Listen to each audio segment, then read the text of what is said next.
143번에 7번 서술형. 그림 가는 알파 입자 산란 실험을 했을 때 톰슨의 원자 모형에 따라 예측된 결과고 나는 실제 실험 결과와 이에 따른 원자의 구조를 나타낸 것이다 라고 좀 제시하고 있어. 이제 알파 입자는 이제 전자에 비해서 매우 무거워. 그래서 전자와 충돌해도 운동 경로가 쉽게 변하지가 않는다고. 근데 그 원자 내부의 공간은 거의 이제 비어 있잖아.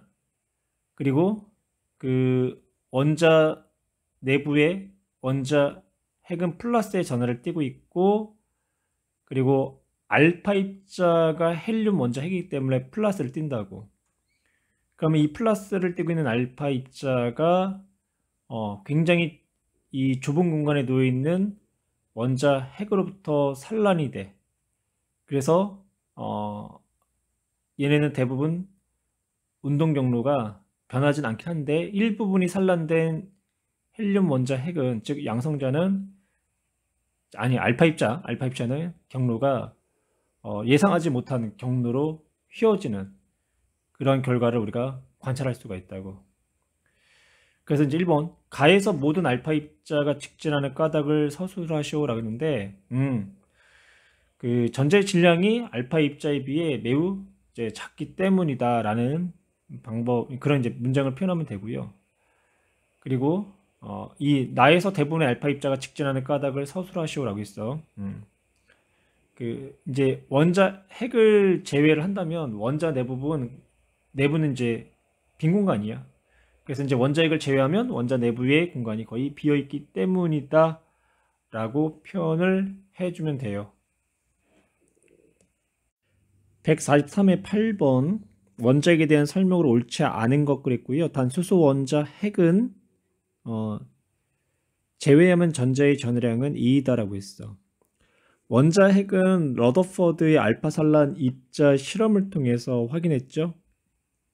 그래서 1번은 옳은 문장. 원자를 구성하는 입자이다. 그쵸? 원자는 원자핵과 전자로 구성되어 있고 원자핵은 양성자와 중성자로 이루어져 있는데 원자를 구성하는 이제 입자. 그 다음 3번 양성자와 중성자로 이루어져 있다. 그래요.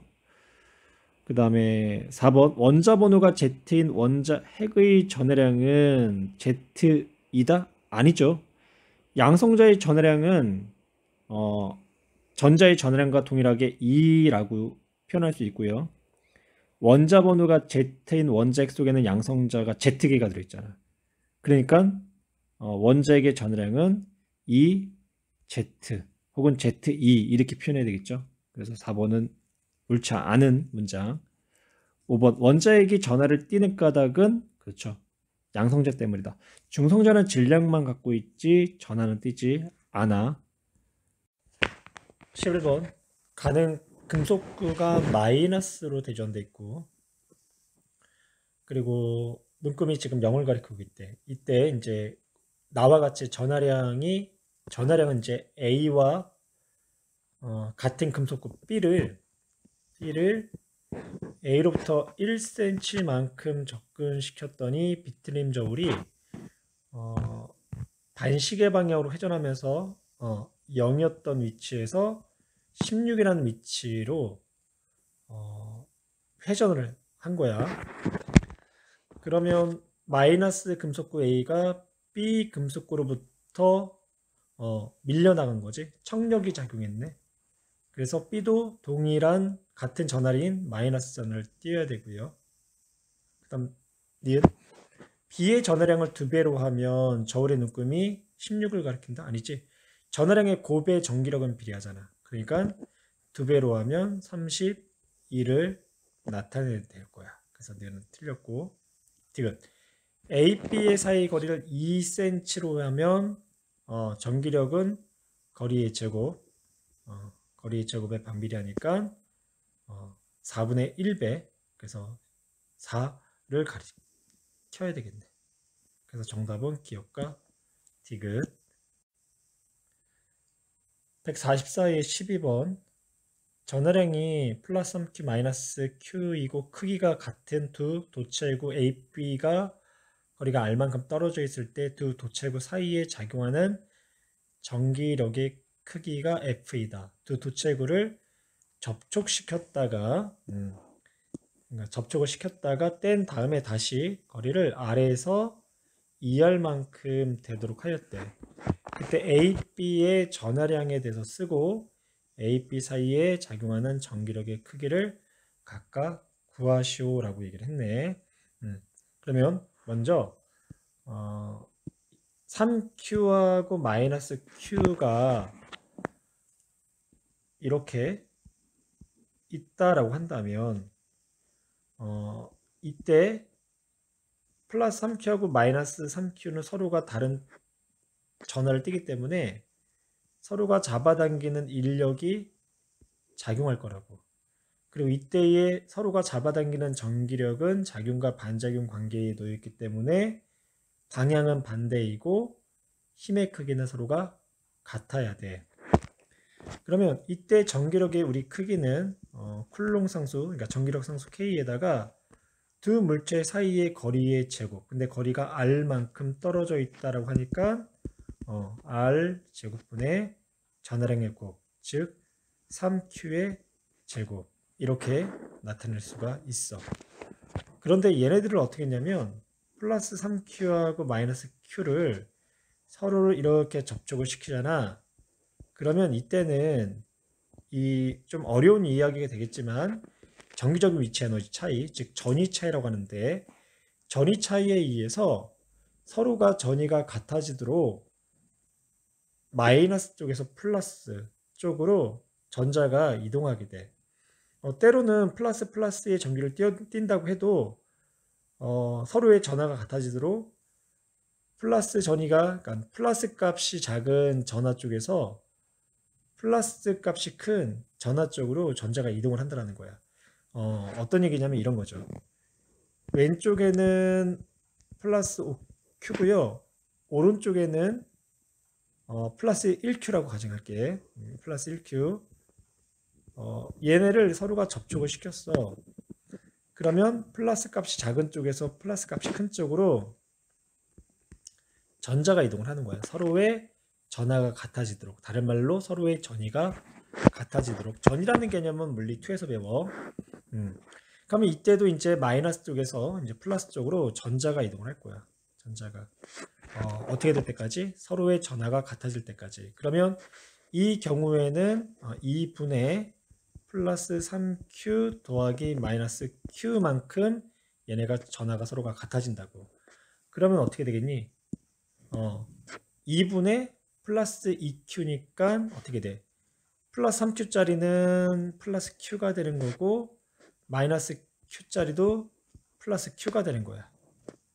그렇죠? 그럼 오른쪽 한번 볼까? 이때는 2분의 플러스 5Q와 플러스 Q를 이제 전하를 나눠 먹기를 하면 얘네들은 각각 플러스 3Q 플러스 3Q가 이렇게 된다고. 그래서 이제 다시 이 문제로 돌아올게. 원래 문제로. 그래서 얘네들을 어떻게 한다? 거리를 EQ, 그러니까 EQ가 아니라 ER만큼 두 물체 사이 거리를 간격을 더 벌렸는데, 그러면 서로가 전기적 반발력에 의해서 청력이 작용하겠지.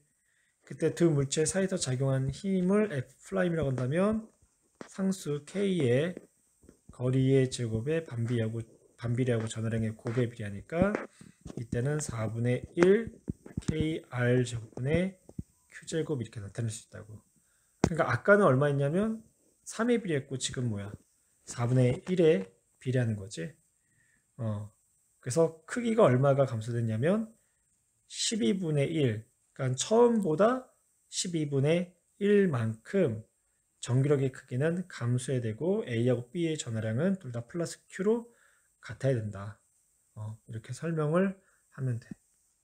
144의 13번 마이너스 Q 플러스 2Q 플러스 Q인 세 점전화가 A, B, C가 일직선 상에 이제 놓여 있다고 제시가 되어 있고 임의적으로 A, B 사이의 거리를 R, 그리고 B, C 사이의 거리를 R이다라고 한번 가정을 해볼게. 그럼 일단 A에 작용하는 전기력을 표현하면 A하고 B는 서로가 전하의 종류가 다르니까 인력이 작용하겠지. 그래서 B가 A를 끌어당기는 힘의 크기는 쿨롬 상수는 일단 표현은 안 할 거고요. 거리하고 전하량의 곱해만 식을 나타낼게. 그럼 거리가 R만큼 떨어져 있으니까 R의 제곱이 되는 거고, 그리고 전하량의 곱이니까 2Q의 제곱. 우리 Q의 제곱도 빼봅시다. 어차피 다 Q의 제곱으로 나타내니까. 그리고 R의 제곱도 뺍시다. 그냥 1로 합시다. 1. 1. 그러면 1분의 2가 되는 거고, 그러면 A가 B를 끌어당기는 힘도 1분의 2가 될 테고, 그 다음 B가 C를 밀어내는 힘을 한번 볼게. 그러면 두 물체 사이의 거리가 R만큼 떨어져 있으니까 1만큼 떨어져 있으니까 1제곱분의 전하량의 곱 2Q 곱하기 Q, 그러니까 2. 그러면 또 역시 마찬가지로 C는 또 B를 어떻게 되겠어? B를 또 밀어내겠지. 그러면 C가 B를 밀어내는 힘도 1분의 2가 돼야 될 거고, 그 다음에 C가 또 A를 뭐 할까? 잡아당기겠지. 그러면 C가 A를 끌어당기는 힘은 거리가 2만큼 떨어져 있으니까 4분의 전하량의 곱이니까 1. 그러면 A도 C를 어떻게 하냐면 잡아당길 거라고. 그러면 4분의 1 이렇게 나오겠죠. 그러면 지금 다 표현이 되어 있는 것 같아. A가 B와 C로부터 작용하니 B가 AC, C는 AB. 그러면 A에 작용하는 우리가 이제 힘을 표현하면 얘는 방향이 서로가 같으니까 4분의 1 더하기 2니까 4분의 9 값이 나오겠네요. 4분의 9. 그 다음에 B에 작용하는 전기력의 힘, 그러니까 R자의 힘을 계산하면 4가 될 테고요. 그리고 C에 작용하는 전기력을 계산하면 오른쪽으로 2, 왼쪽으로 4분의 1이니까 4분의 4 빼기 4분의 1이니까 4분의 3 값이 나와야 돼. 그래서 셋 중에 가장 큰 힘은 B에 작용하는 전기력의 R자임, 그 다음에는 A, 그 다음에는 C. 그래서 B, A, C 3번이 답이 돼야 돼. 44의 13번 A 전하를 0의 위치에 고정시킨 상태에서 B 전하를 X축의 D 지점에다가 놓았대. 그러더니 B가 플러스 방향으로 움직이는 모습을 나타낸 것이다 라고 했고, PQ는 A로부터 2D하고 3D만큼 떨어진 X축 상의 지점이래. 그러면 B가 오른쪽으로 운동을 하고 있다는 거는 B의 전하량은 플러스를 띄고 있다라는 이야기가 될 거고요. 그리고 그래서 이제 기억은 옳은 문장이고, 이제 니은 B는 등가속도 운동을 한다고 했는데, 일단 등가속도 운동은 할 수가 없죠. 가속 운동을 해. 왜냐? 이 물체에 작용한 R자인 MA는 전기력이 되지. 그러면 전기력 쿨롬 상수 K에다가 거리의 제곱분의 이제 A의 전하량과 이제 B의 전하량의 곱이 되는데, 상수랑 전하량의 곱값은 바뀌지 않을 거란 말이야. 근데요, B가 점점 이제 어떻게 돼? 거리가 멀어지면 멀어질수록 가속도 값은 어떻게 돼? 가속도 값은 줄어드는 거죠. 가속도 값이 줄어들 거란 말이야. 그렇다고 해서 가속도 값이 0은 아니죠. 그러니까 가속도 값은 0보다 커. 근데 가속도가 줄어든다. 그러면 시간에 따라서 물체의 속도가 빨라지긴 빨라지지만 시간에 따른 속도의 빠르기의 기울기가 점점 완만해질 것이다. 그래서 이런 이제 운동을 하게 될 거라고. 그래서 가속 운동은 하지만 등가속 운동은 아니야. 왜냐하면 가속도가 변하는 운동, 등가속 운동은 아니다. 디귿. B가 받는 전기력의 크기는 P에서가 Q에서의 뭐 2분의 3배라고 했는데, 거리 제곱의 반비례니까 어차피 전화량의 곱은 바뀌진 않잖아. 그래서 P에서의 어, P에서의 이제 그러니까 P에서의 그 전기력은 거리의 제곱에 반비례한다. 그러니까 뭐 2라고 할게요. 2D를 2 그러면 4분의 1이 되는 거고 Q는 거리의 제곱에 반비례니까 9분의 1이 되는 거고 그러면 P에서가 Q에서의 2분의 3배다가 아니라 4분의 9배다라고 표현을 해줘야 되겠네. 그래서 이것도 틀렸어요. 4분의 9배가 되는 거야. 그래서 옳은 문장은 기억만 14의 15번 그림가는 대전되지 않는 그러니까 전기를 띠지 않는 동일한 금속공 A, B를 접촉시킨 상태에서 플러스로 대전된 유리 막대를 B 쪽으로 가까이 가져간대. 그러니까 접촉을 시키는 게 아니라 가까이 가져가는 거야. 그러면 이제 어떤 일이 발생을 하냐? 전자들이 이 플러스의 유리 막대 방향으로 전자들이 이동을 할 거라고. 그래서 이제 여기 있는 전자들도 이제 이렇게 이제 이동을 할 거고. 그러면 상대적으로 이 전자들이 오른쪽 B의 금속구의 오른쪽으로 전자들이 이동하면 반대로 이쪽은 플러스를 띠게 되니까 얘네가 서로가 전하가 같아지려고 하기 때문에 왼쪽에 있는 전자들이 이제 이렇게 오른쪽 B로 A에서 B로 전자들이 이렇게 이동을 하게 되는 거야. 그 상태에서 유리 막대를 띄는 게 아니라 그냥 A하고 B 사이를 띄운대. 이렇게 띄웠어.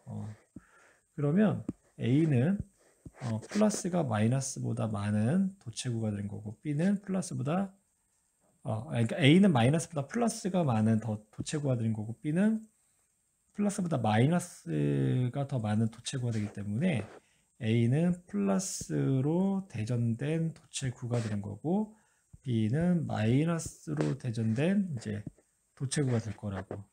그래서 이제 그 상태에서 이제 이 유리 막대를 이제 치운 거야.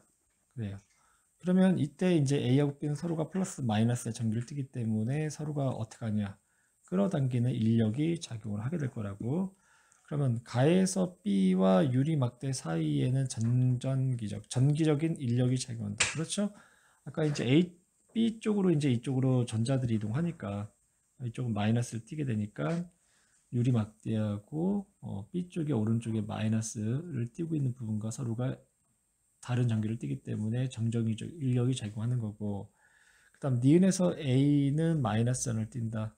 A는 마이너스 전을 띄는 게 아니라 A는 플러스 전화를 띄게 되는 거고 그리고 나에서 A, B 사이에 정기적인 인력이 작용하는 게 맞죠? 왜냐면 A는 플러스, B는 마이너스. 그래서 기억과 디귿이 옳은 문장이기 때문에 정답은 4번이 돼야 돼. 17번 그러면 전기적으로 중성인 어떤 원자 전기적으로 중성 그러면 양성자와 전자의 개수가 같다는 얘기죠. 그러면 A하고 B 전자 두 개를 갖고 있으니까 원자핵 내부에 양성자가 두 개가 들어 있어야 되고요. A, B는 원자핵으로부터 전기적 인력을 받는다. 그치? 원자핵은 플러스, 전자는 마이너스. 그러면 서로 다른 전기를 띠기 때문에 인력을 받아야 되고, 그리고 원자핵으로부터 받은 전기력의 크기는 A가 B보다 크다. 거리가 A가 B보다 어때요? 거리가 가깝죠? 그래서 전기력을 크게 받는다. 그래서 정답은 5번이 되는 거고, 17번 서술형 원자핵과 전자 사이의 중력도 작용해. 하지만 전자의 운동을 설명할 때는 전기력만을 고려한다. 극과 득을 서술하시오라고 했는데 원자핵과 전자 사이에 작용하는 이제 중력의 크기는 그 전자도 워낙 이제 질량이 작고 또 이 원자핵을 구성하고 있는 뭐 양성자나 중성자도 질량이 매우 작다고 이제 그러다 보니까 이 중력 즉 만유인력에 해당하는 힘은 두 물체의 거리의 제곱에 반비례하고 그리고 질량의 곱에 비례하는데 그 질량 자체가 너무 작다 보니까 힘을 거의 우리가 무시할 수 있는 상황까지 갈 수가 있어. 그래서 이 중력의 크기는 무시하고 전기력의 크기를 가지고 우리가 전자와 원자핵 사이의 운동을 설명할 수 있는 거야.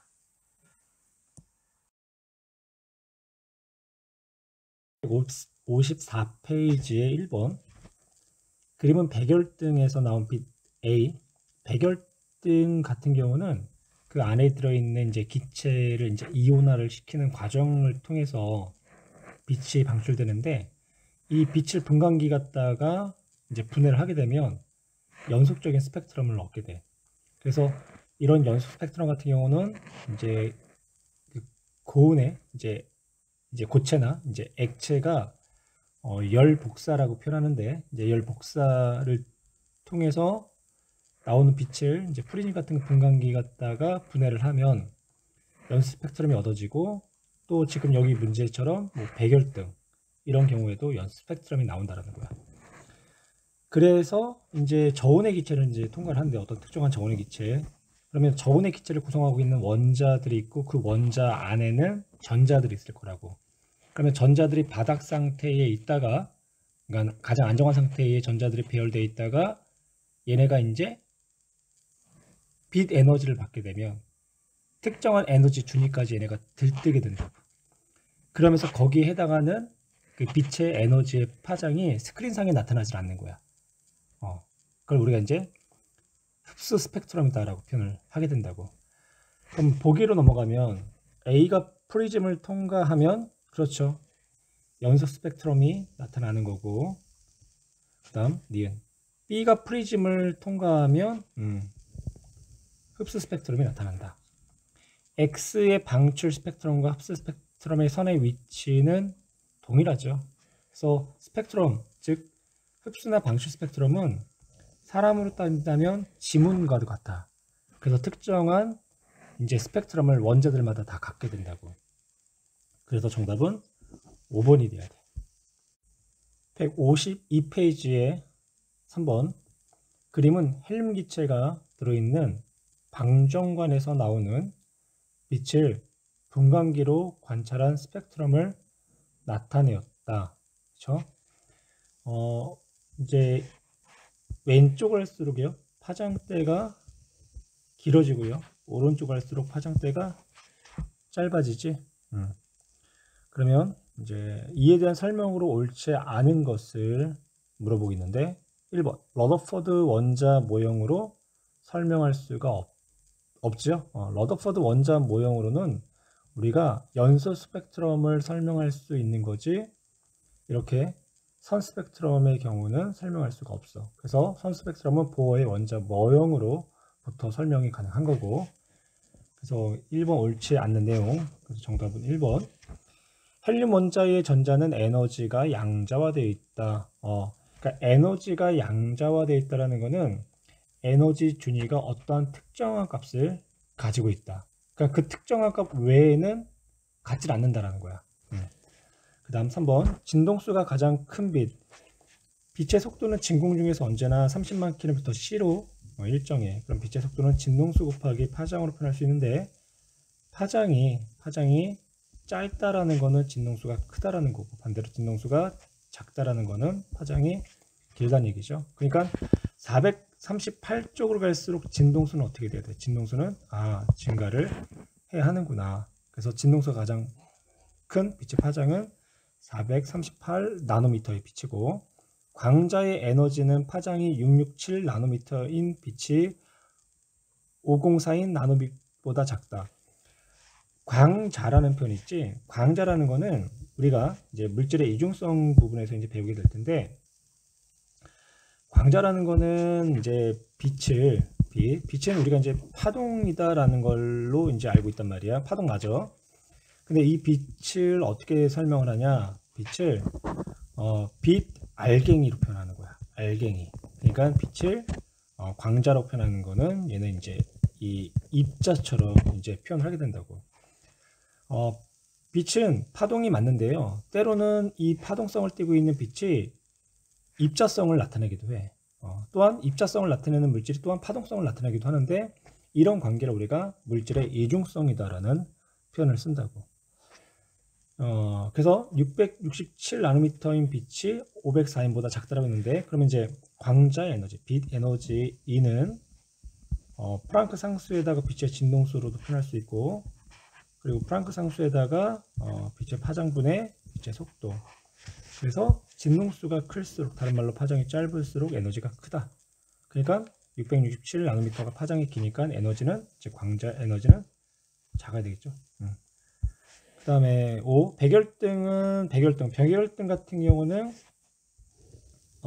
기체를 이제 플라즈마 상태로 만들면서 연속 스펙트럼을 방출하게 된다고. 연속. 그래서 이제 저온의 헬륨 기체에 통과하며 특정한 빛의 파장을 흡수하겠지.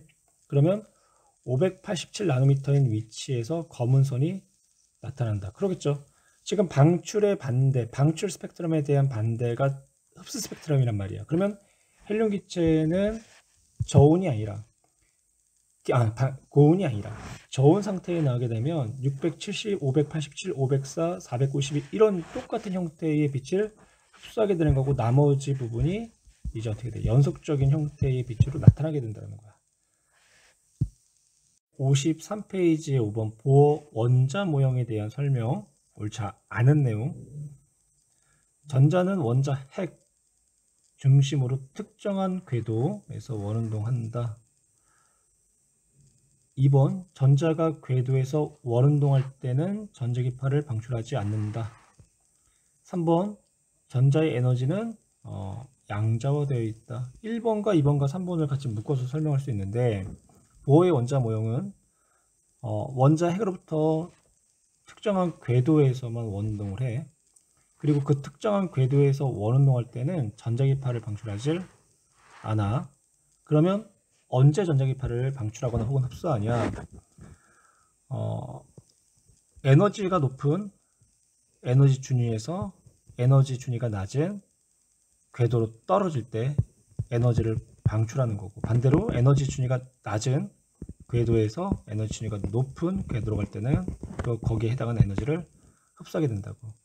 그래서 전이 되는 과정 중에 전자기파를 방출하거나 흡수하는 거지 그 궤도 안에서 원운동할 때는 방출하지 않아. 그리고 이때 방출하는 에너지들은 양자화가 되어 있다는 거야. 양자화. 왜냐? 특정한 껍질에 놓여 있는 전자들은 그 특정한 껍질에 해당하는 에너지만큼을 가져.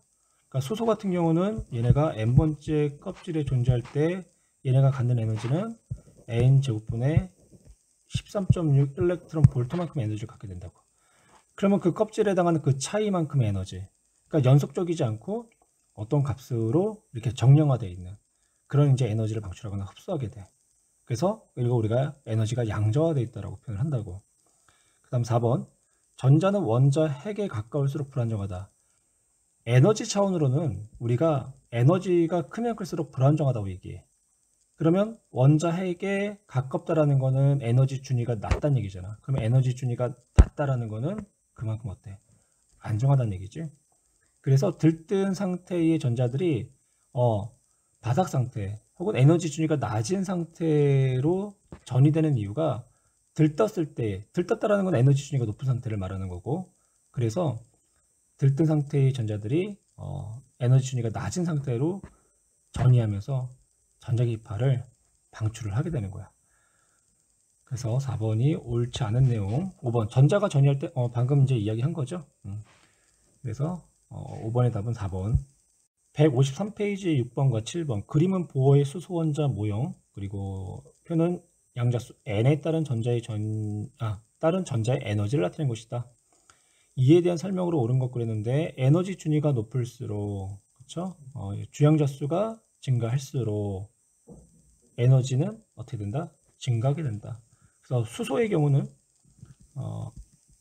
주양자 수가 n일 때, 양자 수가 n일 때 그때 전자가 갖는 에너지는 n제곱 분의 13.6 일렉트론 볼트의 에너지를 갖는다. 니은 전자가 원자 핵으로부터 받는 전기력의 크기는 전기력이라는 힘은 전기력 상수 K에다가 양성자, 즉 원자과 전자 사이의 거리의 제곱에 반비례하고 그리고 각각의 전하량의 곱에 비례를 하게 된다. 그래서 n이 1일 때가 가장 작다. 그쵸? 거리가 아니죠. 가장 크다. 왜냐면 거리가 가장 가까우니까. 그래서 니은도 옳은 문장이 되는 거고요. 그 다음 딕은 주양자수가 1일 때 양자수가 1인 궤도에 있던 전자가 2-1인 에너지를 갖는 광자를 흡수하면 이의 궤도로 전이할 수가 있다. 그쵸? 그 전자가 전이할 때 뭐 흡수할 때도 있고 때로는 방출될 때도 있지만 그 에너지 두 궤도의 차이만큼 에너지를 흡수하거나 방출하게 되면 1에서 2로도 전이될 수가 있고 2에서 1로도 전이될 수 있단 말이야. 그러면 1에서 2로 전이될 때는 그 주양자수에 해당하는 에너지 차이만큼 할 수 있기 때문에 이것도 옳은 문장. 그래서 정답은 5번이 돼야 돼.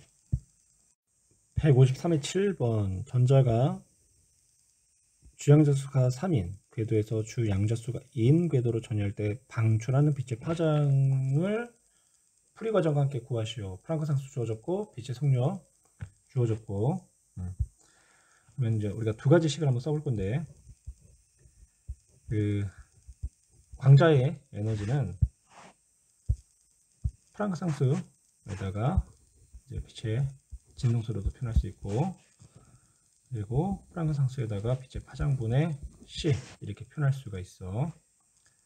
그리고 이제 n번째 껍질에 있는 뭐 전자의 에너지는 마이너스 n제곱분의 13.6인데 여기서는 그냥 주양자수가 양자수가 1일 때는 2원 2일 때는 2, 3 이제 이렇게 표현되어 있으니까 이걸 그대로 이용할 거고요.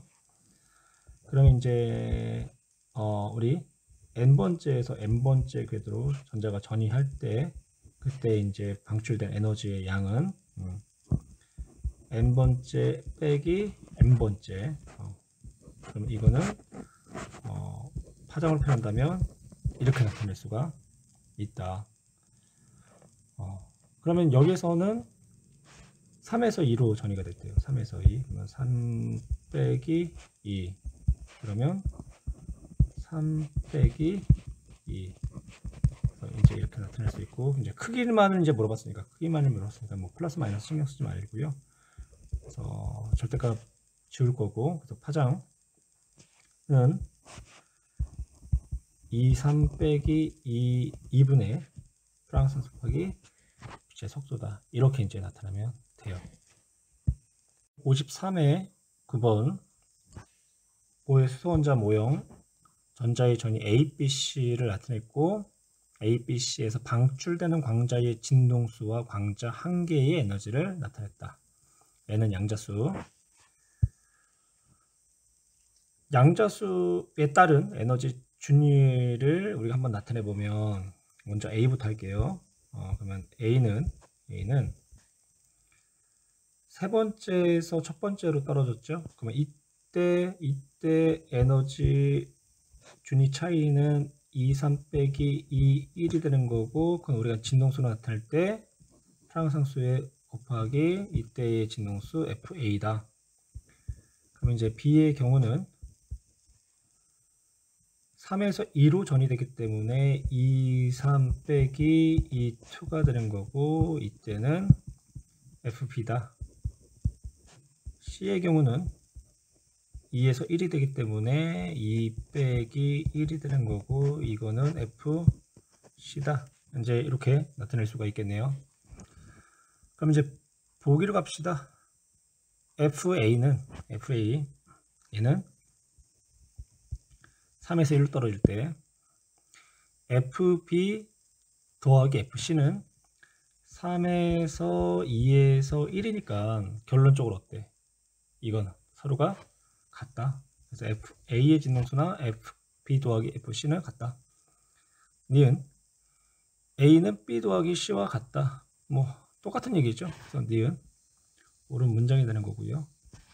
딕은 얘하고 얘는 서로가 또 같다. 그쵸? 그러면 우리 프랑크 상수 볼까? 프랑크 상수 이는 HF 그럼 프랑크 상수는 F분의 2죠. 그럼 어떤 경우가 됐던 간에 이 값은 언제 나왔대? 상수니까 일정하지. A가 됐던 B가 됐던 C가 됐던 상관없이. 그래서 이것은 옳은 문장. 그래서 정답은 5번. 152페이지의 4번. 원자의 에너지 준위에 대한 문제인데, 그림 가와 나는 각각 러더포드 원자 모형과 보어의 원자 모형을 순서 없이 나타냈다. 가가 보어의 원자 모형, 나가 러더포드의 원자 모형. 가에서 전자는 특정한 궤도에서만 원운동할 수 있으며, 나에서는 전자의 임의의 궤도에서 운동할 수 있다. 임의의 궤도라는 거는 어떤 의미를 갖고 있냐면, 모든 위치에서, 모든 위치, 그리고 가는, 그렇죠, 특정한 궤도에서, 특정한 위치에서 원운동할 수 있다. 이렇게 특정한 위치에서 원운동할 수 있다는 거는 거기에 해당하는 에너지 준위 값이 딱딱딱딱 정수화되어 있다. 그러니까 우리가 이제 에너지가 양자화되어 있다라고 표현할 수 있다고. 근데 모든 위치에서 존재하는 전자는 모든 값에 해당하는 에너지를 다 가져. 모든 에너지를. 그러니까 얘는 양자화되어 있는 게 아니야. 그러면 이제 보기로 갑시다. 가는 보어의 원자 모형, 옳은 문장이고요. 나는 원자의 안정성을 설명할 수가 있다? 아니요. 원자의 안정성을 설명할 수 있는 거는 보어의 원자 모형이 되는 거죠. 러더포드 원자 모형으로는 전자의 궤도가 유지되지 못해. 왜냐하면 원자 주위에 있는 전자가 운동한다라는 거는 에너지를 계속 소모한다라는 거야. 그럼 에너지를 계속 소모한다라는 거, 운동 에너지를 계속 소모한다. 그러면 얘는 어떻게 돼? 에너지 준위가 계속 낮아질 거라고. 그래서 나중에는 최종적으로 전자와 원자 핵이 충돌하게 되고 그 결과 원자가 소멸된다 라고 이제 이야기할 수 있다고. 그래서 안정성은 설명할 수가 없어요. 하지만 보어처럼 전자가 특정한 궤도에서 원운동을 하고, 또 전자들마다 이제 바닥 상태라는 이제 이 궤도가 있다고. 그럼 그 바닥 상태 밑으로는 전자가 떨어지지 못하는 거야. 그래서 안정성이 유지가 돼. 나에서 전자가 전이할 때 전이 트랜스라는 얘기죠. 트랜스. 근데 이제 두 가지 방법이 있지. 에너지 상태가 낮은 데서 높은 데로 전이하는 경우도 있고, 반대로 에너지 준위가 높은 데서 낮은 데로 또 전이되는 경우도 있고. 그러면 낮은 데서 높은 데로 에너지가 전이될 때는 에너지를 흡수하는 거고, 반대로 높은 데서 낮은 데로 전이할 때는 에너지를 방출하는 거고. 이때 흡수에 의해서 나타나는 에너지가 흡수 스펙트럼, 이렇게 방출에 의해서 나타나는 스펙트럼이 방출 스펙트럼, 이렇게 이제 표현할 수 있어. 그래서 나에서 전자가 전이할 때 전자의 에너지 변하지 않는다. 아니, 가가 됐던 나가 됐던 원자 핵으로부터의 이제 위치가 달라지게 돼. 원자 핵으로부터 멀어지면 에너지 준위 높아지는 거고요. 가까워지면 낮아지게 된다고. 그래서 나에서 전자가 전이할 때 전자의 에너지 변화가 일어나지 않는 게 아니라 에너지 변화가 일어나. 그래서 일어나는데 어떻게? 모든 위치에 갖는 에너지의 이제 위치에 다 존재할 수 있으니까 모든 에너지에 해당하는 파장대를 다 방출해. 그러니까 연속적인 스펙트럼이 나올 수밖에 없다라는 거야. 그래서 정답은 기억만 답이 돼야 돼. 154의 1번. 그림은 보어의 수원자 모형, 양자수 n, 그리고 진동수 주어져 있고요. 그러면 바로 보기로 갈게. 기억. FA는 H분의 24 빼기 인데, 일단은 우리 492가 나왔으니까 492에 해당하는 에너지를 한번 나타내 볼 건데, 4에서 2가 될 때는 에너지를 방출하겠지. 그때 방출할 때의 에너지는 2에서 4로 들뜰 때의 에너지에 해당할 거라고. 그러면 2에서 4가 될 때 FA라는 진동수를 흡수를 했대. 그러면 4에서 2로 에너지가 떨어질 때, 전자가 떨어질 때는 FA만큼의 빛을 뭐 했다는 얘기야? 흡수가 아니라 방출했다는 얘기죠. 그래서 4에서 이제 2 사이의 에너지 준위의 차는 프랑상수의 진동수 FA와 같다. 이렇게 우리가 표현할 수 있을 거라고. 그러면 이거를 이제 뭐야? H를 이항시키면 결론적으로 기억은 옳은 문장이 되는 거고. 그 다음 니은 볼게요. 2, 3에서 2 에너지 차와 2, 4에서 2, 3의 에너지 차를 물어봤는데요. 3에서 2로 떨어질 때는 이거는 발머결 가시광선 영역이 되는 거고, 4에서 3은 얘는 적외선 영역이 될 거라고. 그쵸? 그럼 우리가 이제 스펙트럼을 표현할 때 뭐 대략 680에서 한 400나노미터까지가 이걸 가시광선 영역이라고 하고요. 400나노미터보다 이제 작은 일부분이 자외선, 680보다 파장이 긴 영역대를 우리가 이제 적외선이라고 표현을 해.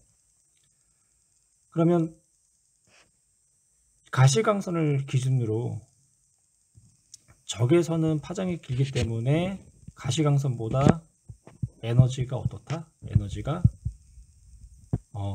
작다. 또한 파장이 길다라는 건 진동수가 또 작다는 얘기잖아. 그렇죠? 그리고 자외선은 파장과 진동수, 파장은 가시광선보다 짧지만 진동수는 크지. 그러니까 자외선 영역이 가시광선 영역보다 에너지가 크다. 그러면 여기서 우리가 뭘 좀 고민해보고 생각하냐면 3에서 이제 2로 전자가 전이할 때 방출되는 에너지와, 그리고 뭐 6에서 3으로 전자가 전이될 때 에너지를 비교한다면 왠지 3에서 2보다 6에서 3이 더 에너지 값이 클 것 같은 느낌이 들어. 파장은 짧고 진동수는 클 것 같다고. 근데 실제로 계산을 해보잖아. 그러면 역시 가시광선 영역인 3에서 2가 적외선 영역인 6에서 3보다 에너지 값이 커. 반대로 다른 편으로는 진동수가 커. 또 다른 편으로는 파장이 짧다라는 거야. 이번에 이제 이렇게 합시다. 6에서 2로 떨어질 때의 가시광선 영역에 해당하는 빛의 에너지와 2에서 1로 떨어질 때 자외선 영역의 빛의 에너지를 비교한다면 역시 자외선 영역인 2에서 1로 떨어질 때가 6에서 2로 떨어지는 가시광선 영역보다 에너지가 커. 다른 편으로는 진동수가 커. 다른 편으로는 파장이 더 짧다라는 거야. 그러면 2, 3을 한번 비교합시다. 2, 3 그리고 4, 3을 비교합시다. 그러면 이제 아까 언급했듯이 얘는 뭐가 되는 거야? 가시광선 영역이 되는 거잖아. 그리고 4에서 3은 적외선 영역이 되잖아. 그러니까 가시광선 영역의 에너지와 그러니까 적외선 영역의 에너지를 비교한다면 누가 가시광선이 적외선보다 크다. 그래서 니은 문장은 옳지 않죠. 그 다음에 디귿 3인 상태의 전자가 진동수 FB인 빛을 흡수한다면 3인 상태에서 전자가 FB를 흡수한다. 4에서 3이 될 때는 B라는 에너지를 방출했지. 그러면 FB라는 진동수에 해당하는 에너지를 흡수하게 되면 3에서 얼로 4로 전자가 들뜨는 거야. 그래서 4로 전이할 수 있다. 전이한다. 그래서 정답은 4번이 돼야 돼. 154의 13번. 보호의 수소원자 모형에서 전자가 양상자 수 n인 상태에서 m인 상태로 전이할 때, n에서 m으로 전이할 때 방출되는 빛의 진동수와 파장을 각각 이렇게 표현을 했대. 옳지 않은 것 그랬는데, 스펙트럼을 또 한번 봅시다. 스펙트럼 680에서 400 정도까지를 우리가 가시광선 영역이라고 표현을 해. 680에서 400 정도까지를 이게 가시광선, 그러면 이쪽이 자외선 영역, 이쪽이 이제 적외선 영역. 그래서 가시광선 영역을 기준으로 자외선 영역이 파장이 짧아요. 파장이 짧아, 가시광선 영역보다. 그리고 적외선 영역은 파장이 길어요. 그래서 이런 관계를 갖게 된다고. 그럼 파장과 진동수 서로가 이제 반대이니까 자외선 영역이 진동수가 가시광선 영역의 진동수보다 크고, 적외선의 영역의 진동수는 작다. 그래서 이때 방출되는 에너지도 자외선 영역과 가시광선 영역과 적외선 영역을 비교하면 자외선이 가장 크고 가시광선, 적외선 이런 이제 형태가 될 거라고요. 그러면 3에서 1이라는 거는 영역대가 어디야? 3에서 1은 자외선이 되는 거죠. 자외선. 3에서 2는 뭐가 돼? 가시광선이 되는 거죠. 여기 자라고 썼네요. 가예요, 가. 그러면 누가 더 크다? 그래요. 3에서 1이 3에서 2보다 크다. 그 다음 2번 갈게요. 3에서 1과 2에서 1. 똑같이 얘네는 자외선 영역이란 말이야. 자외선 영역인데 이게 이제 2에서 1이라고 한다면 3에서 1은 어때요? 더 에너지 준위의 차이가 크니까 진동수가 크고 파장이 짧겠죠. 그래서 이게 2에서 1이라고 한다면 얘가 3에서 1이 될 거라고. 그래서 3에서 1이 2에서 1보다 진동수가 크다. 그 다음 3번 3에서 1은 3에서 2 더하기 2에서 1이다. 진동수는 에너지 비례라는 거예요. 그러면 3에서 1의 에너지는 3에서 2의 에너지 더하기 2에서 1. 그렇죠? 그러면 결론적으로 3에서 1이 되니까 맞다. 왜냐? 진동수와 에너지는 비례관계라. 그 다음 4번 무한대에서 첫 번째, 무한대에서 두 번째. 그러면 어떻게 됐든 간에 이 무한대에서 1이라는 건 어디 영역이 되겠어? 자외선 영역이 되겠죠. 무한대에서 2는 얘는 가시광선 영역. 그러면 가시광선 영역이 자외선 영역보다 파장이 길잖아. 그래서 4번이 틀린 내용이야. 5번 볼까? 5번은 이 얘기야. 우리 얘는 3에서 1에 해당하는 파장분의 프랑크상수 곱하기 빛의 속도. 3에서 2는 3에서 2의 파장분의 프랑크상수 곱하기 빛의 속도. 2에서 1의 파장분의 프랑크상수 더하기 빛의 속도 곱하기. 그러면 이게 어때? 면의 관계 되는 거지? 그러면 HC는 결론적으로 지워지고, 그래서 5번도 맞는 이야기가 된다. 18에서 19번 그림은 수소원자에서 방출되는 발머계열. 발머계열은 n번째에서 두번째에서 n번째로 방출되거나 흡수되는 스펙트럼 전이할 때요. D는 발머계열 중 파장이 가장 길다. 그러면 얘는 3에서 2로 전이할 때 방출 스펙트럼이니까 C는 4에서 2, 5에서 2, 6에서 2 이렇게 될 거야. 광자 한 개의 에너지는 A가 B보다 크다. 파장이 짧은 쪽으로 갈수록 에너지가 크죠. 그래서 A가 B보다 크다. 옳은 문장. 니은 C는 전자가 4에서 2인 상태로 전이될 때 방출된다. 옳은 문장. B하고 C의 진동수의 차이는 C하고 D의 진동수 차이보다 작다라고 했는데 B는 진동수 차이가 5에서 2죠. 5에서 2. 그리고 이제 C는 4에서 2. 그럼 이거의 차는 결론적으로 뭐야? 5에서 4가 되는 거죠.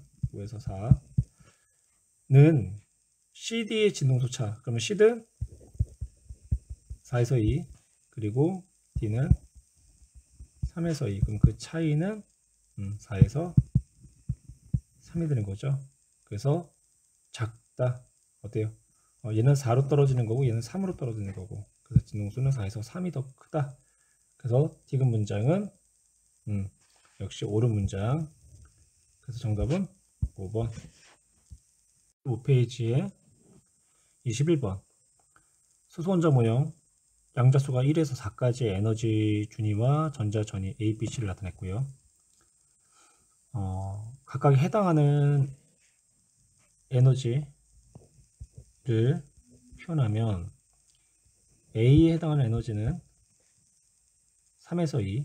그래서 3에 해당하는 에너지에다가 2에 해당하는 에너지 차이. B는 3에서 1. 그리고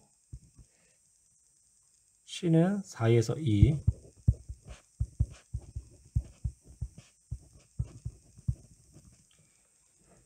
B는 1로 전이되기 때문에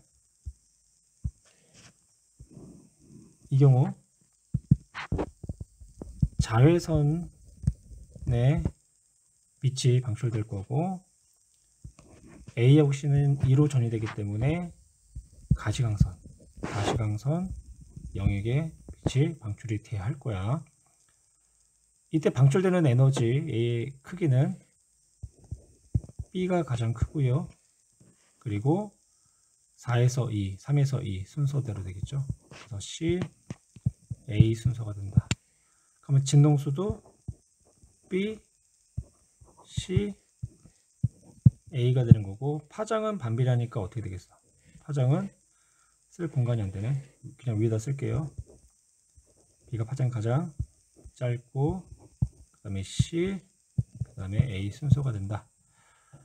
보기로 합시다. A, B, C 중 파장이 가장 긴 빛이 방출된 거는 파장이 가장 길다. A가 되는 거죠. A. 그래서 A다. 옳은 문장이 되는 거고, B에서는 자외선 영역에 비출된다. 그쵸? B는 자외선. 니은도 맞는 문장. AC에서 적외선 영역에 빛이 방출된다? 아니죠. A하고 C는 가시광선. 그래서 정답은 3번. 166의 1번. 그림 가나다는 매우 가까이 있는 원자의 수가 각 1개, 2개, 3개의 원자의 에너지 준위를 나타낸 것이고, A는 B보다 양자수가 작다라고 했어요. 양자수리 물리 1에서는 다 다루진 않지만 우리가 이제 주양자수 얘기했고요. 주양자수는 우리가 N으로 표현하기로 했죠. 그래서 주양자수가 의미하는 거는 에너지, 그러니까 포텐셜 에너지, 즉 우리가 에너지 준이라고 하죠. 그래서 에너지의 준이 에너지를 결정을 하고, 그리고 원자 핵으로부터 전자의 분포, 그러니까 얼마만큼 원자 핵으로부터 멀리까지 전자가 분포할 수 있는가를 결정을 한다라고 얘기를 했어요. 그 다음에 이제 부양자수가 있었죠. 이제 부양자수는 이제 우리가 역시 에너지의 이제 준이 크기를 이제 결정을 하고, 그리고 전자가 어느 위치에 이제 놓여 있는지 이제 전자의 위치의 방향, 그쵸? 위치의 방향을 이야기를 한다까지 우리가 얘기를 했어요. 그때 이제 이 부양자수는 우리가 화학 1에서 그리고 물리 2에서 다루는 이제 오비탈이라는 개념을 가지고 한번 설명을 했었는데, 이런 거죠. 1s부터 이제 시작해서 1s 오비탈, 그 다음에 2s 오비탈, 그리고 EP 오비탈, 뭐 이런 순서로 간다라는 거 화학에서 다시 한번 배울 거예요. 이런 식으로 이제 오비탈이 결정이 되는데, 이때 앞에 1이라는 거는 이제 주양자수를 이제 의미를 하는 거고, 그쵸? 주양자수를 의미하는 거고, 그리고 이 방 하나를 우리가 이제 오비탈이라고 했는데, 1s 오비탈하고 2s 오비탈은 방이 하나라고 했죠. 3s 오비탈, 그래서 s 오비탈은 방이 하나, 그리고 p 오비탈은 방이 몇 개냐면 3개가 된다고 했죠. x, y, z축에 대해서. 그래서 방 하나당 전자가 몇 개씩 들어가냐면 2개씩 전자가 이렇게 들어간다라고 얘기를 했어요. 방 하나에. 그리고 이 방 하나에 이제 전자가 2개가 들어왔을 때, 뭐 당연히 이제 수소를 제외한 헬륨부터는 1s보다 2s의 에너지 준위가 크고, 이렇게 이제 준위 값이 커진다고 했잖아요. 하지만 같은 방 안에 들어있는 전자 얘와 얘는 어때요? 에너지 준위는 서로가 같다고 했죠. 그래서 방 한 칸에 들어있는 전자 최대 2개까지는 에너지 준위가 서로가 같다라는 이제 표현까지 이제 이야기를 했어요. 뭐 기억에서 에너지 준위는 주양자수가 큰 B가 A보다 당연히 크고, 그러니까 A가 B보다 낮다, 옳은 문장이 되는 거고, 그리고 니은 에너지 준위는 한 개에 들어있는 전자의 수는 최대 2개이다. 그렇죠? 이렇게 방 하나에 들어있는 전자 몇 개? 2개. 그때 이 방 안에 들어있는 이 전자의 2개의 에너지 준위 서로가 같다. 그래서 전자의 수는 최대 2개이다. 에너지 준위 1개가 들어가는, 그쵸? 그래서 니은도 옳은 문장이 되는 거고, 지금 원자의 수가 매우 많아지면 A, B 사이의 에너지 준위가 연속적이가 된다라고 표현했는데, 우리 이제 그 파울리 베타의 원리에 대한 얘기를 했었죠. 한 원자에서 같은 이제 양자 상태에 이제 2개 이상의 전자들이 함께 존재할 수가 이제 없다. 이제 그러다 보니까 고체 상태의 원자들을 구성하고 있는 이제 전자들은 하나의 원자에 독립적으로 놓여 있다라고 생각하지 못하고 그냥 같은 원자 안에 이제 전자들이 같이 들어 있다고 생각하기 때문에 에너지 준위가 미세하게 갈라질 수밖에 없다. 파울리 베타의 원리에서 그런 얘기를 했었어요. 그래서 미세하게 갈라진다라는 거. 그래서 에너지 준위가 연속적일 수는 없다. 그래서 불연속적이 된다. 그래서 디귿은 옳지 않은 문장. 그래서 정답은 3번이 되어야 돼요. 166페이지 2번 고체의 에너지 띠에 대한 이제 설명이고요. 에너지 띠의 구조를 보면 원자가 띠와 전도 띠처럼 전자가 존재할 수 있는 에너지 영역을 우리가 허용된 띠다라고 이야기를 하고요. 절대 온도 이제 0켈빈일 때 고체 원자의 이제 전자들이 허용된 띠의 에너지가 낮은 부분부터 차례대로 이제 채워져 나간다라는 거. 그리고 원자가 띠는 전자가 채워진 에너지 띠 중 맨 이제 위에 이제 띠. 그러니까 맨 위에 띠라는 거는 에너지 준위가 가장 높은 띠를 이야기하는 거고요. 전자가 이제 자유롭게 이제 움직이지 이제 못하는 이제 띠를 이야기해요. 이제 빈자리가 없기 때문에 자유롭게 움직이지 못하고, 그리고 그 이제 위에 이제 전도 띠는 전자가 채워지지 않는 이제 상태 현재. 그래서 원자가 띠에 있던 전자가 띠 간격 이상의 에너지를 흡수하게 되면 이 전자들이 이 전도띠로 전이하게 되고, 그러면 이때 이제 이 전자들이 전도띠 내에서 자유롭게 이제 움직임으로써 이제 전류를 흐르게 하는 그런 이제 현상을 나타내게 해요.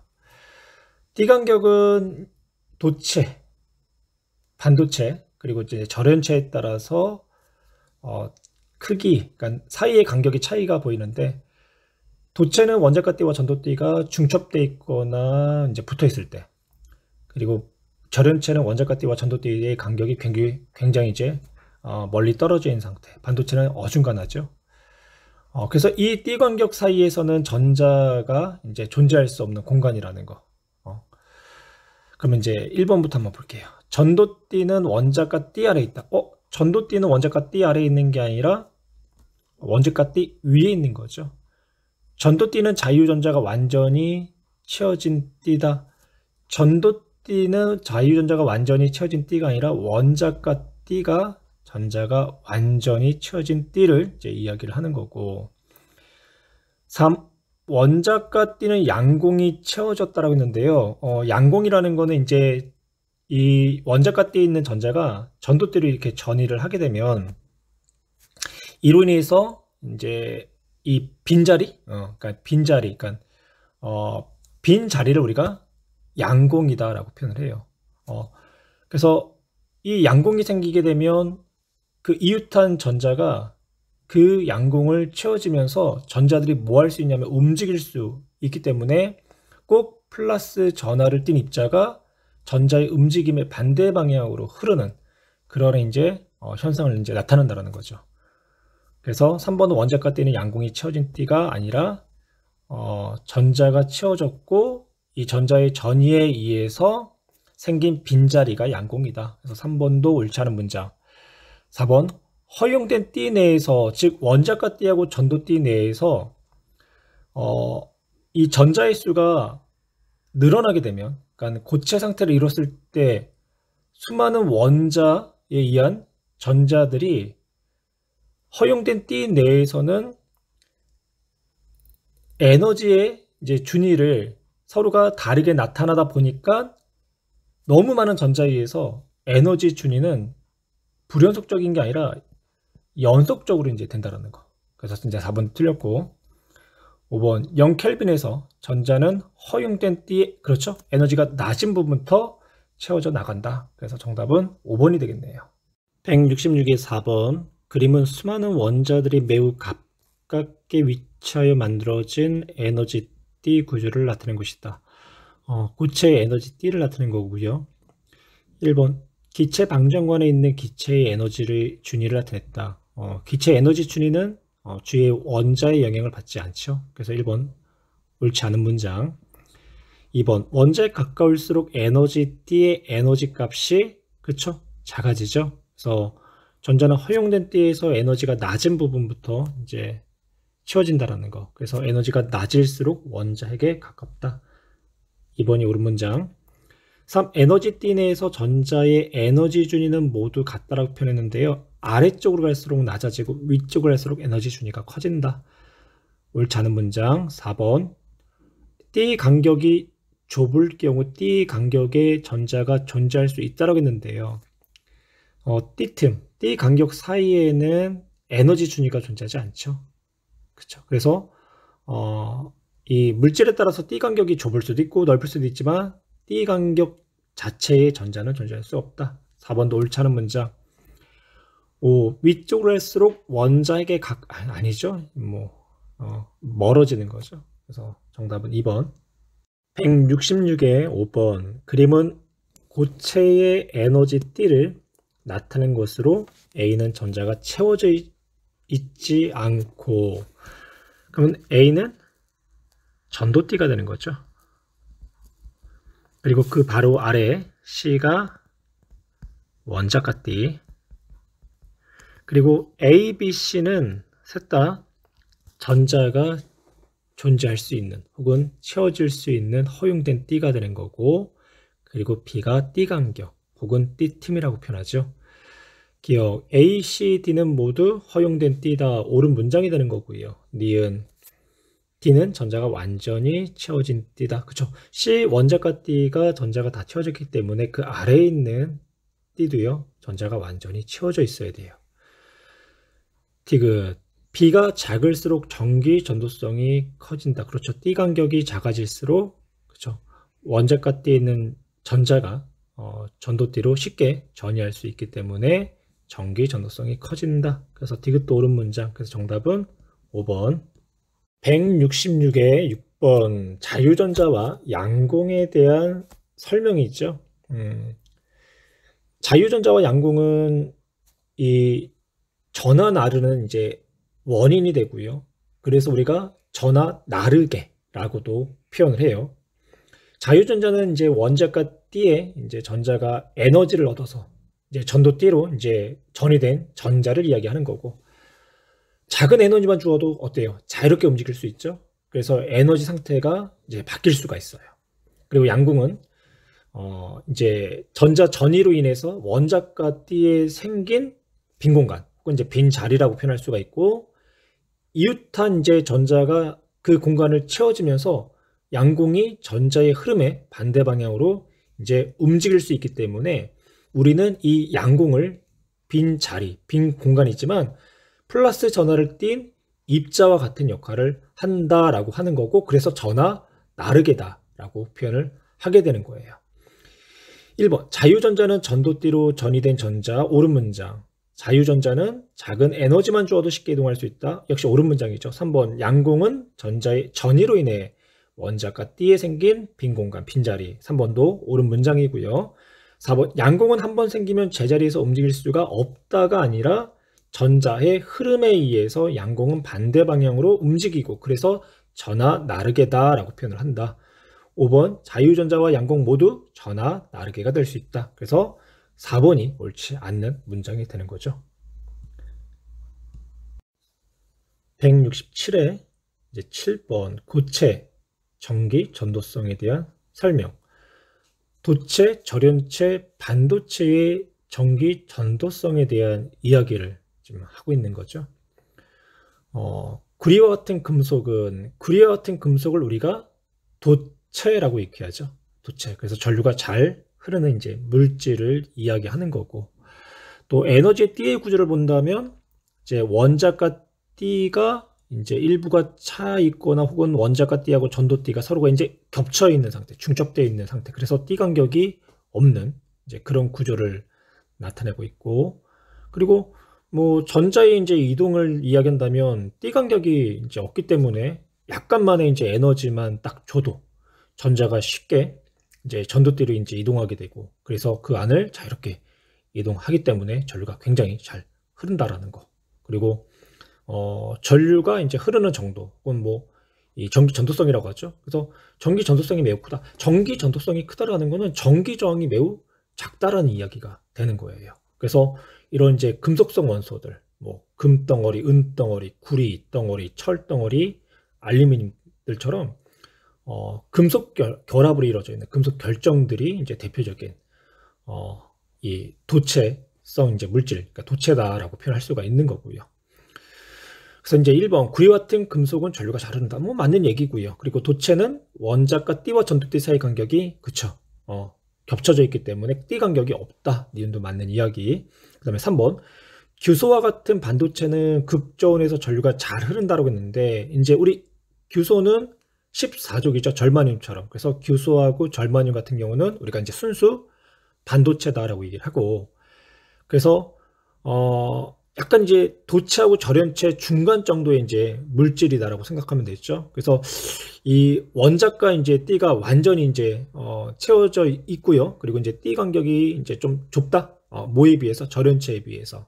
그리고 전자 이동과 전류 흐름을 얘기한다면 띠 간격이 이제 좁기 때문에 이제 일정한 양의 이제 에너지를 이제 흡수하게 된다면 이제 전자가 전도띠로 이제 이동하게 되고 이제 전류를 이제 흐르게 된다. 뭐 전기 전도성은 뭐 도체보다는 약하지만 절연체보다는 큰 거고요. 그래서 14족의 이제 규소나 절마늄이 대표적인 순수 반도체, 그러니까 반도체의 이제 예가 될 수 있죠.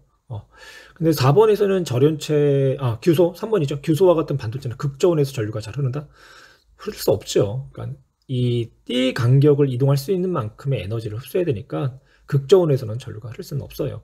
그래서 3번이 옳지 않은 이제 내용이 되는 거고, 4번 절연체는 전기 저항이 매우 커서 전류가 잘 흐르지 않는다. 맞는 이야기죠. 그리고 우리가 절연체를 이제 에너지 T로 이제 설명한다고 한다면 T 간격이 매우 이제 높기 때문에 원자가 T에 있는 전자가 전도 T로 올라갈 수가 없다. 그래서 전류가 거의 흐를 수 없다. 그래서 뭐 대표적인 예로는 우리 이제 뭐 그 공유결합성 물질들 뭐 이런 것들 있잖아요.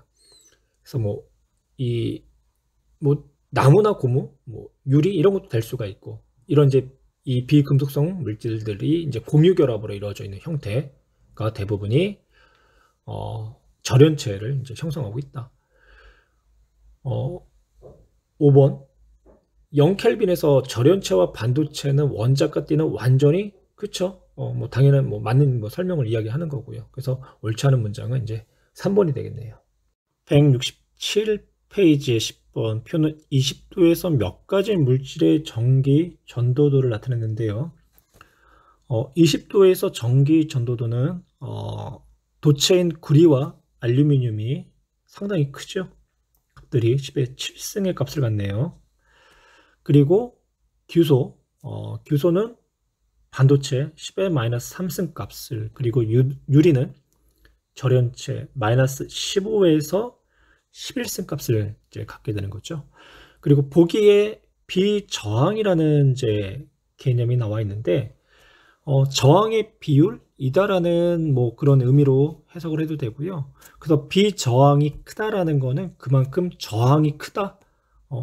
저항이라는 거는 물질의 단면적에는 반비례하고 길이에는 비례하는 값을 가져요. 그래서 뭐 이 식 자체가 크게 의미는 없지만 우리가 이제 저항을 R이라고 표현한다면 이 저항의 이제 크기는 이 비저항을 말하는 거고요. 이걸 이 비저항의 크기에 비례하고 물질의 단면적에는 반비례하고 길이에는 이제 비례한다라고 표현을 해요.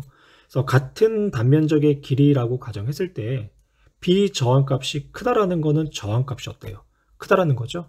저항값이 크다라는 거는 반대로 전기 전도도가 낮다, 혹은 원자가 T하고 전도 T 사이의 T 간격이 크다, 이렇게 표현할 수가 있잖아요. 그래서 전기 저항으로 따진다면, 그러니까 뭐 비저항을 따진다면 절연체가 가장 비저항값이요. 크겠죠. 절연체가. 그 다음에 이제 반도체가 되는 거고, 그리고 도체가 될 거예요. 같은 담력에 따른 길이가 같다라고 가정한다면. 그래서 전기 전도는 이 비저항과 반비례 관계에 놓여 있기 때문에 이제 반대가 되는 거고. 근데 이제 특징적인 게 이제 뭐냐면, 온도에 따른 이 비저항 값이 이 도체와 반도체가 조금 다른 성격을 나타낸다라는 거. 그래서 X축을 이제 온도라고 하고, Y축은 이제 비저항값이라고 이제 표현한다라고 한다면, 온도가 증가할수록 이 비저항값이 도체 같은 경우는 늘어나게 돼요. 뭐 이렇게 늘어난다. 이렇게 표현할게요. 늘어난다. 근데 반도체는 대략 비저항값이 어떻게 되냐면 이렇게 줄어드는 이제 형태의 그래프를 나타낸다. 그래서 반도체가 좀 특징적이라는 거죠. 절연체도 온도가 높아질수록 비저항값이 커지는데 절연체 같은 경우는 측정하기가 굉장히 어려워요. 그래서 도체는 이미 이 전자들이 전도띠 내에 지금 놓여 있잖아요. 그래서 얘네들은 뭐 온도를 올렸을 때 뭐 에너지를 더 받는다의 그 의미보다는 이 전자의 운동이 굉장히 활발해진다고요. 그래서 이 활발해진 전자의 이제 충돌 횟수가 이제 증가하기 때문에 이 흐름에 이제 방해를 받는 거죠. 그래서 비저항값이 온도에 따라서 증가한다라고 이제 이해를 하시면 되고요. 이제 반도체 같은 경우는 온도를 올려준다라는 거는 원자가대에 있는 전자가 에너지를 흡수한다는 얘기가 되죠. 그러면 에너지를 흡수한다라는 거는 얘네들이 좀 더 전도띠로 이동하기 쉬워진다라고 이제 생각을 하시면 된다고요. 그래서 온도가 올라갈수록 비저항값이 작아지는 이제 경향을 이제 보이게 된다. 절연체도 이제 마찬가지고요. 그래서 이제 요 정도까지 이제 내용을 한번 설명해 보고요. 그 다음에 이제 보기 기억을 할게요. 구리는 규소에 비해서 비저항이 작다. 비저항이 작다라는 거는 전기 전도도가 크다라는 이제 그런 의미를 갖는다라고했죠. 그래서 구리는 규소에 비해서 비저항이 작다. 그렇죠? 예. 그다음 원자가 띠와 전도띠 사이의 띠 간격은 규소가 유리보다 큰 게 아니라 작은 거죠. 그래서 니는 옳지 않은 문장. 그 다음에 구리와 알루미늄은 온도가 높을수록 전기 전도도가 크다. 방금 얘기했던 비저항을 가지고 설명하면 되죠. 그래서 온도가 높아질수록 구리와 알루미늄 같은 도체는 비저항이 커진다. 그래서 전기 전도도가 어떻게 된다? 작아진다. 그래서 옳은 문장은 기억만 옳은 문장이 되겠네요. 그래서 1번이 답이겠죠. 168페이지 11번 실온에 있는 고유 반도체 전하 나르게가 만들어지는 과정이 있다.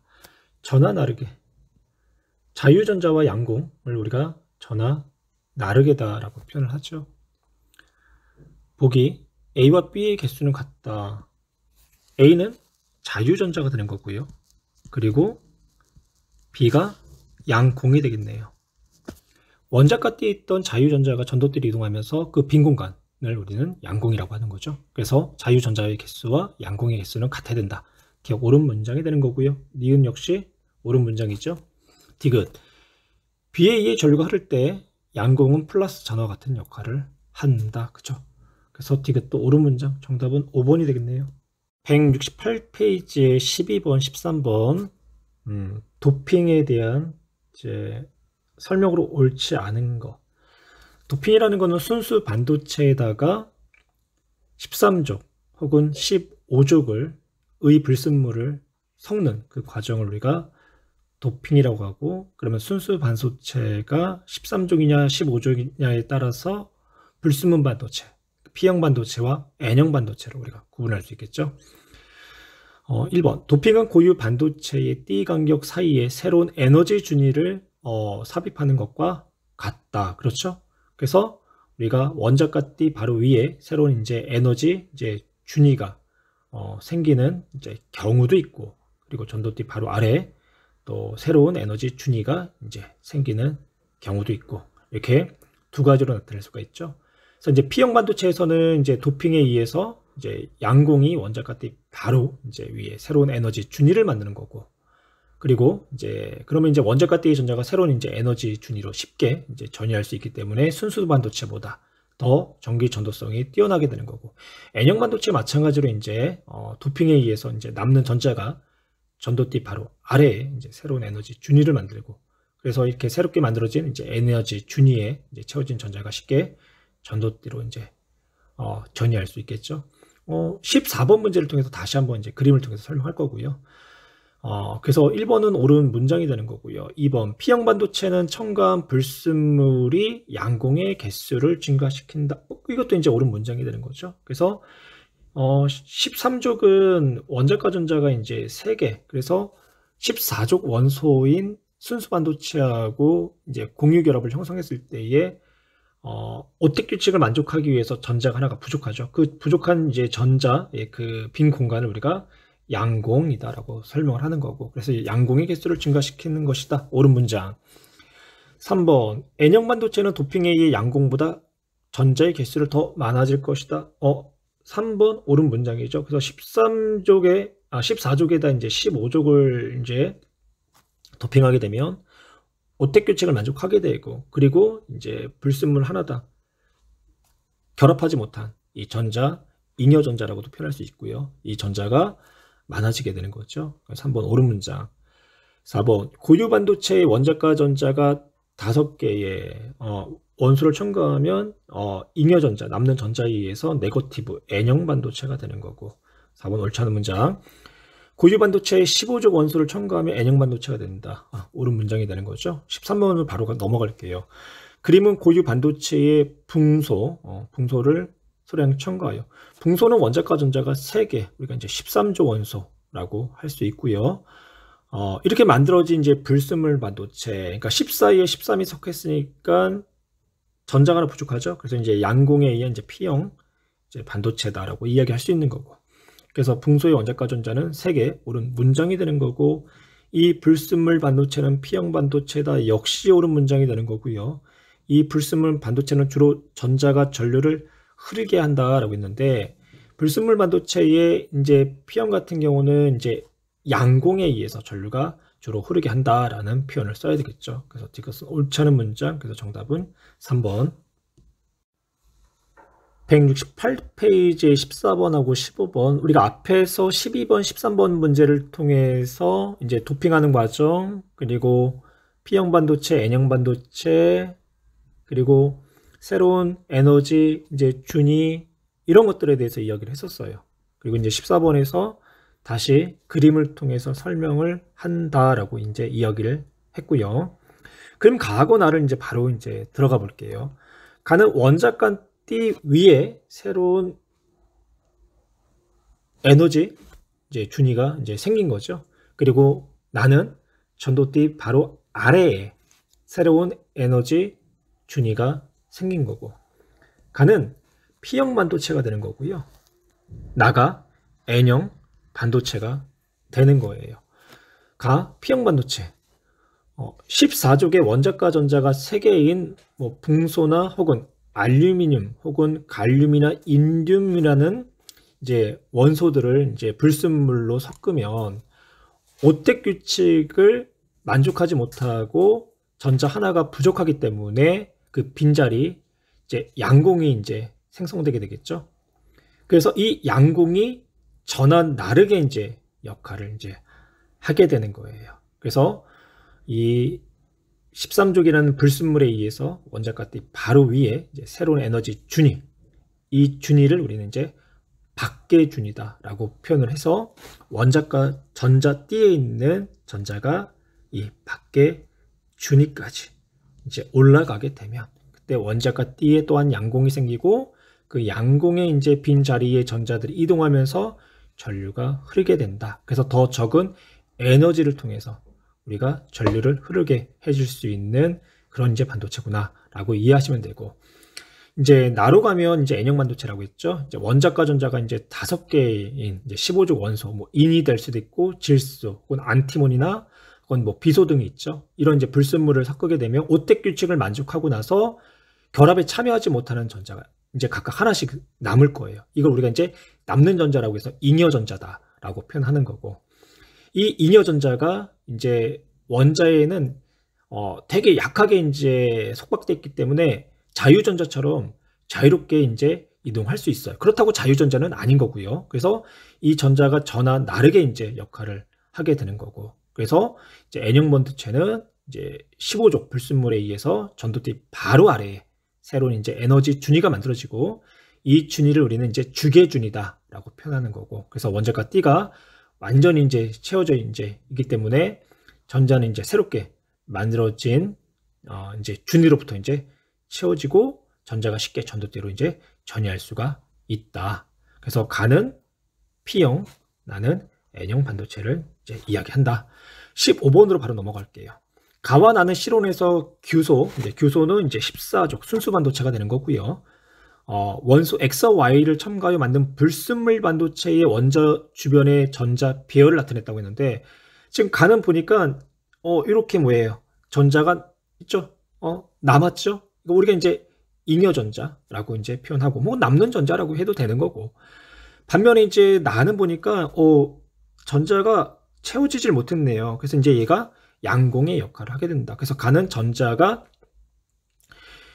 나르게 역할을 하는 거고, 나는 양공이 나르게 역할을 이제 하게 된다. 그래서 가는 N형 반도체가 되는 거고, 나는 P형 반도체가 되는 거죠. 그래서 N형 반도체는 전도대 바로 아래에 이제 새로운 에너지 준위가 생겼고, 그걸 우리가 주계 준위라고 표현하는 거고, 나의 경우 이제 P형 반도체 같은 경우는 원자과 D 바로 위에 이제 새로운 에너지 준위가 생겼고, 그걸 우리가 이제 밖의 준위라고 표현을 하는 거고, 그렇죠? 그래서 보기에 대한 내용을 한번 볼게요. 가는 P형 반도체가 아니라 이제 N형 반도체가 되는 거고, 니은 원자과 전자를 볼 텐데, X는 원자과 전자가 5개, 그렇죠? Y는 3개. 그러면 원자과 전자의 차이는 이제 2개. 그래서 원자과 전자는 X가 Y보다 2개가 많다. 옳은 문장이 되겠네요. 디귿. 나에는 자유전자가 없다라고 이제 표현을 하고 있죠.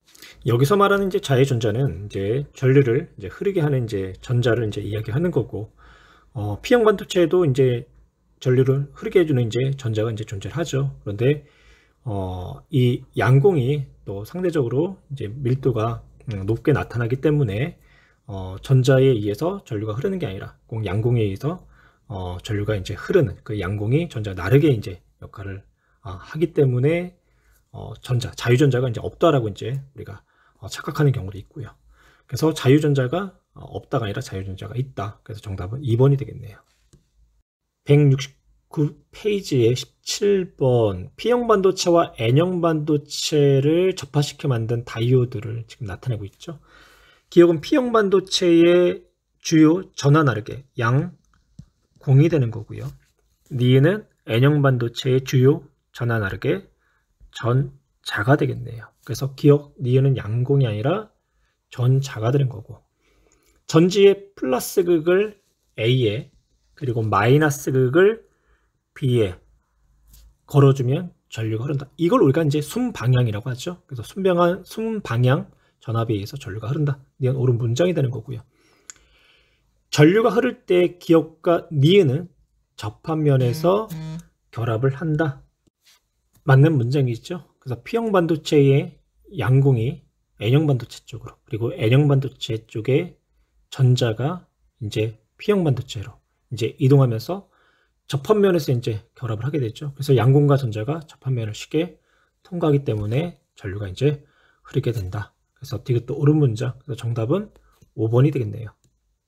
169페이지 20번. 그러면 P형 반도체와 N형 반도체를 접합하여 만든 발광 다이오드 LED를 직류 전원 장치에 연결했을 때 빨간색 빛이 나오는 모습을 나타낸 것이다. 순방향 전압이 걸렸을 때에 빛이 나오는 거죠. 그래서 A는 P형 반도체와 연결되어 있으니까 플러스 전극이 되는 거고요. B는 N형과 연결됐기 때문에 마이너스 전극이 되겠네요. 그래서 보기에서 전원 장치의 단자 A는 마이너스가 아니라 플러스가 되는 거고요. 그리고 이렇게 순방향 전압을 걸어주게 되면 이제 접합면 쪽으로 이제 주요 전하 나르게들이 이동하게 되는데, P형 반도체에서는 양공이 접합면 쪽으로 이동하는 거고, N형 반도체에서는 전자가 접합면 쪽으로 이제 이동을 해서 접합면에서 서로가 이제 결합을 하게 되고, 그렇죠? 그다음 니은 P형 반도체에 있는 양공은 접합면으로 이동한다. 옳은 문장이 되는 거죠. 디귿 볼게요. 전원장치의 전압을 증가시키면 빨간색보다 파장이 더 짧은 빛이 방출된다라고 그렇게 생각할 수도 있어요. 왜냐하면 전압을 증가시킨다라는 건 에너지가 크다라는 거죠. 에너지가 크다라는 거는 그만큼 빛의 파장이 짧다라고 우리가 앞에서 배웠었어요. 그렇죠? 그런데 이 LED, 즉 발광 다이오드에서의 이 빛의 파장은, 즉 LED에서 나오는 빛의 색깔은 어떤 화합물을 어떤 식으로 도핑을 했냐에 따라서 띠 간격이 달라지게 된다고요. 그래서 띠 간격이 커지면 그만큼 방출되는 빛의 파장은 짧아지는 거고, 그리고 띠 간격이 좁아지면 그만큼 파장은 길어지게 돼요. 그래서 더 큰 전압을 걸어줬다고 해서 파장이 짧아지거나 그런 건 없고요. 전압을 증가시켰으니까 더 많은 에너지를 이제 공급했기 때문에 더 밝은 빨간색 빛이 방출은 돼요. 그래서 디귿, 전압에 따라서 빛의 파장은 결정되는 것은 아니다. LED에서. 그래서 니은 2번만 이제 맞는 문장이 되는 거고요.